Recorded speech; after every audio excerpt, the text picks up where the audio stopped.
Oke, halo semuanya, selamat datang di channel Riri N. Hari ini, sesuai judulnya, kita bakal bahas legenda Jepang yang merupakan ini tuh cerita rakyat yang sangat tua, diperkirakan berasal dari awal zaman Heian. Jadi, yang kita akan bahas sekarang adalah Putri Kaguya, atau di bahasa Jepang disebutnya Kaguya Hime no Monogatari. Nah, kita harus tahu dulu nih, Putri Kaguya itu putri dari mana sih gitu. Nah, seperti yang ditulis di kisahnya, Putri Kaguya merupakan putri dari bulan. Nah, ada satu kisah Jepang yang ini tuh mirip banget kisahnya sama legenda Putri Kaguya. Jadi, kisah ini ditulis di dalam Manyoshu atau antologi puisi Jepang tertua, jilid ke-16 tema 3791. Terdapat choka atau prosa panjang, atau di Indonesia tuh karya sastra yang judulnya itu Taketori no Okina. Kalau di Indonesia artinya kakek mengambil bambu, di mana kisah Putri Kaguya ini merupakan kisah di mana Putri Kaguya ini ditemukan oleh seorang kakek pengambil bambu gitu. Oke, jadi kita langsung aja masuk ke kisahnya Putri Kaguya. Pada zaman dahulu, di Jepang hiduplah seorang kakek dan nenek yang sangat miskin. Mereka hanya hidup berdua, tidak memiliki seorang anak pun mereka itu. Nah, pekerjaan sehari-hari mereka itu adalah membuat keranjang dari bambu. Jadi mereka bisnis bambu gitu. Nah, karena itu, hampir setiap hari kakek ini selalu pergi ke hutan untuk memotong beberapa batang bambu. Bambu yang udah dipotong itu kemudian dibelah dan dijadikan bahan pembuat keranjang. Pokoknya mereka bikin untuk kebutuhan rakyat yang ada di Jepang kala itu. Suatu hari, pas kakek ini lagi di hutan motong-motong bambu, lagi milih-milih bambu, tiba-tiba kakek lihat, loh kok ada bambu yang bersinar keemasan ini. Bingung deh si kakek, ini apa? Jangan-jangan aku skizo lagi katanya. Dideketin lah, kakek itu mendekati bambu yang bersinar itu. Dengan bingung, kakek akhirnya motong bambu tersebut. Saat dipotong, keluarlah seorang anak bayi. Tapi di sini tuh ada dua kisah berbeda. Ada yang bilang kalau kakek ini motong bambu lalu ia melihat anak kecil itu. Ada juga yang bilang kakek ini cuma mendekat dan pas dia mendekat ada anak kecil di dalam bambu tersebut. Nah, pokoknya begitu. Pokoknya akhirnya si kakek melihat ada bayi kecil, benar-benar bayi kecil, ukurannya itu sekecil ibu jari di dalam bambu tersebut, di dalam bambu yang bersinar. Kakek ini ngeliat itu kaget banget sampai jatuh ke tanah. Ia terduduk jatuh dan heran. Tapi ia teringat lagi kalau ia sama istrinya tuh sama sekali gak punya anak. Dan akhirnya dengan gembira kakek pun membawa bayi tersebut pulang ke rumah. Di rumah nenek ini kaget kalau kakek kok bawa bayi tapi kecil banget bentuknya, cuma 9 cm doang. Dan nenek pun dengan senang hati merawatnya. Anak itu diberi nama Putri Kaguya. Nah, sejak saat itu, setiap kali ke hutan untuk ngambil bambu, kakek ini selalu mendapatkan emas dari dalam batang bambu tersebut. Hingga akhirnya kakek dan nenek tersebut pun menjadi seorang yang kaya. Mereka membesarkan Putri Kaguya dengan segala kecukupan mereka. Nah, yang membedakan Putri Kaguya dengan manusia-manusia itu, Putri Kaguya ini unik. Kalau manusia itu kan mereka gedenya itu kan bertahap kan. Jadi tahun ini, setiap tahun tuh mereka membesar. Tapi kalau Kaguya beda. Kalau Kaguya kayak gini, hari Senin dia masih sekecil ibu jari, hari Selasa membesar lagi, Rabu udah membesar lagi, Kamis jadi balita. Pokoknya benar-benar tiap hari itu bertumbuh.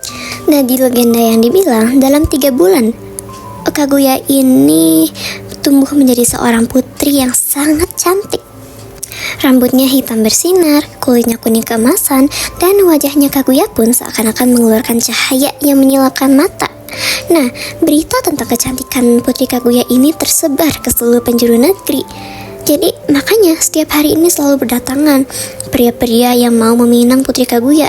Tapi sayangnya Putri Kaguya tuh selalu menolak mereka. Meskipun usaha mereka tuh sia-sia, tapi pria-pria yang ingin menikahi Putri Kaguya ini terus bertahan di sekeliling rumah Putri Kaguya. Hingga akhirnya satu persatu dari mereka pun akhirnya menyerah. Dan tinggal 5 orang pria yang tersisa.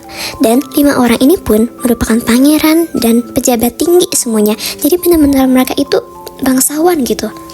Oh iya, tadi aku lupa bilang, Putri Kaguya disebut sebagai Putri Kaguya karena dia tuh sangat-sangat cantik bersinar, sehingga orang-orang ngasih dia Nayotake no Kaguya Hime gitu. Oke, kita lanjut ke ceritanya. 5 orang pria tadi ya. Nah, Mereka 5 orang itu bersikeras ingin menikahi Putri Kaguya. Nah akhirnya sang putri pun memberikan 5 buah syarat yang sangat berat buat kalau mereka berhasil memenuhi syaratnya Kaguya, maka mereka boleh menikahi Putri Kaguya. Pria pertama bertugas mencarikan mangkuk asli sang Buddha yang dapat mengeluarkan cahaya kemilauan.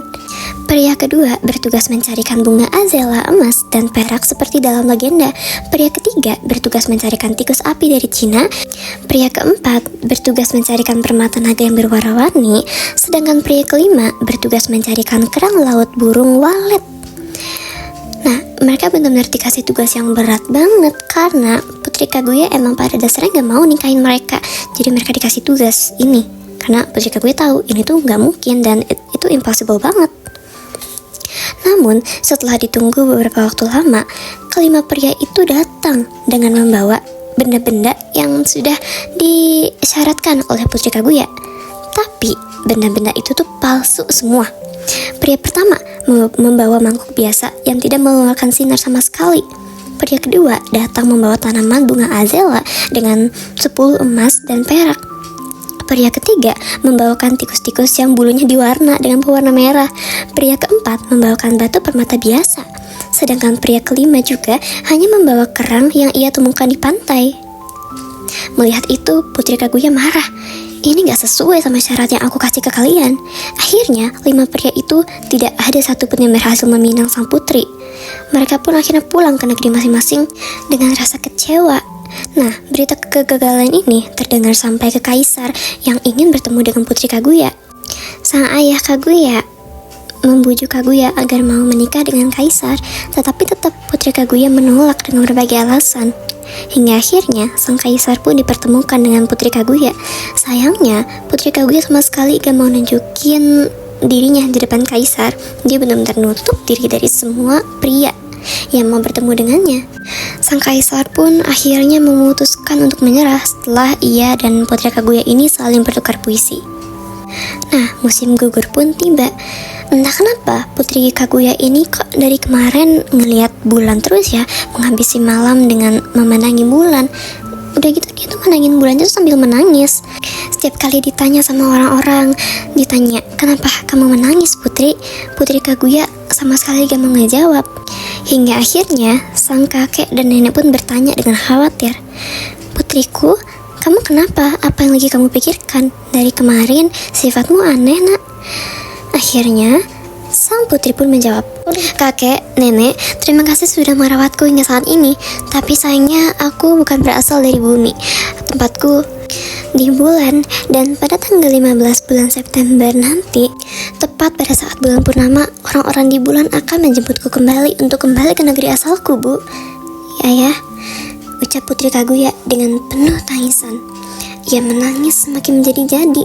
Dengan mendengar itu, kakek dan nenek pun memeluk Putri Kaguya dengan penuh kasih. Akhirnya, identitas sang Putri Kaguya pun menyebar ke kaisar, ke semua orang di Jepang.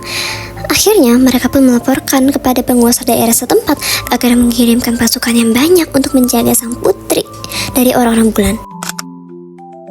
Akhirnya, tanggal 15 bulan purnama pun tiba. Ketika bulan sedang bersinar sangat terang, rumah sang putri dijaga oleh berpuluh-puluh samurai yang bersenjatakan panah dan tombak. Mereka semua berdiri di atap rumah Putri Kaguya dan sekeliling rumah sang putri juga. Selain ada prajurit, ada samurai, juga ada orang-orang warga-warga desa yang ikut membantu, ikut mengelilingi rumah sang Putri Kaguya, menjaga Kaguya dari orang-orang bulan. Saat itu juga Kaguya sedang ditaruh di dalam rumah di kamar bersama sang ibu, dan ia pun dipeluk oleh sang ibu di dalam situ. Ketika tepat tengah malam, tiba-tiba dari arah bulan purnama muncullah sebuah kereta yang bersinar terang berjalan turun ke arah Putri Kaguya. Saat pasukan panah sedang bersiap-siap mengarahkan panahnya ke arah atas, tiba-tiba cahaya menyalakan ini terpancar dari kereta tersebut, sehingga membuat mata para samurai tidak bisa melihat dengan jelas. Mereka semua seketika buta oleh cahaya yang dipancarkan.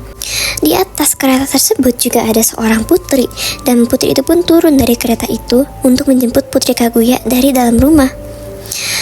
Siapapun yang mendekat kepada putri itu tidak bisa bergerak seketika. Badannya seketika kaku dan mulutnya seketika gak bisa ngomong apa-apa. Saat itu, sang nenek dan kakek sudah menangis. Air mata mereka itu benar-benar keluar deras banget ngelihat putri kesayangan mereka ini harus pergi saat itu juga. Sebelum meninggalkan kakek dan neneknya, sang putri Kaguya berpesan, "Kakek, nenek, jagalah kesehatan kalian. Terima kasih banyak atas kasih sayang kalian selama ini. Aku akan selalu merindukan kalian. Selamat tinggal semuanya, aku benar-benar menyayangi kalian." Putri Kaguya pun akhirnya tunduk di kereta itu bersama sang putri yang lain dan terbang ke angkasa tanpa dihalangi lagi. Para warga desa, para kaisar, para samurai yang melihat kejadian itu, yang menyaksikan kejadian itu benar-benar menangis, sedih, kehilangan orang yang mereka semua sayangi. Jadi sampai situ sebenarnya kisah Putri Kaguya. Tapi di sini dikasih tahu juga kalau sebenarnya Putri Kaguya itu merupakan penduduk ibu kota bulan yang sedang menjalani hukuman buang ke bumi. Nah, saat Putri Kaguya ini bertemu dengan kaisar, sempat kaisar itu dikasih obat hidup kekal namanya Fushi, atau artinya tidak pernah mati. Sang kaisar masih menggenggam erat obat itu hingga sang putri pun kembali ke bulan. Nah, saat sang putri ini kembali ke bulan kan udah gak ada Kaguya ya. Jadi kaisar ini berpikir, buat apa aku hidup kalau Putri Kaguya pun gak ada di sini. Hingga akhirnya sang kaisar pun memerintahkan bawahannya untuk agar obat tersebut itu dibakar di Suruga, di atas puncak gunung tertinggi di Jepang.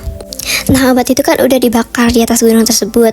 Nah, kemudian gunung tersebut pun dinamakan Fushi no Yama.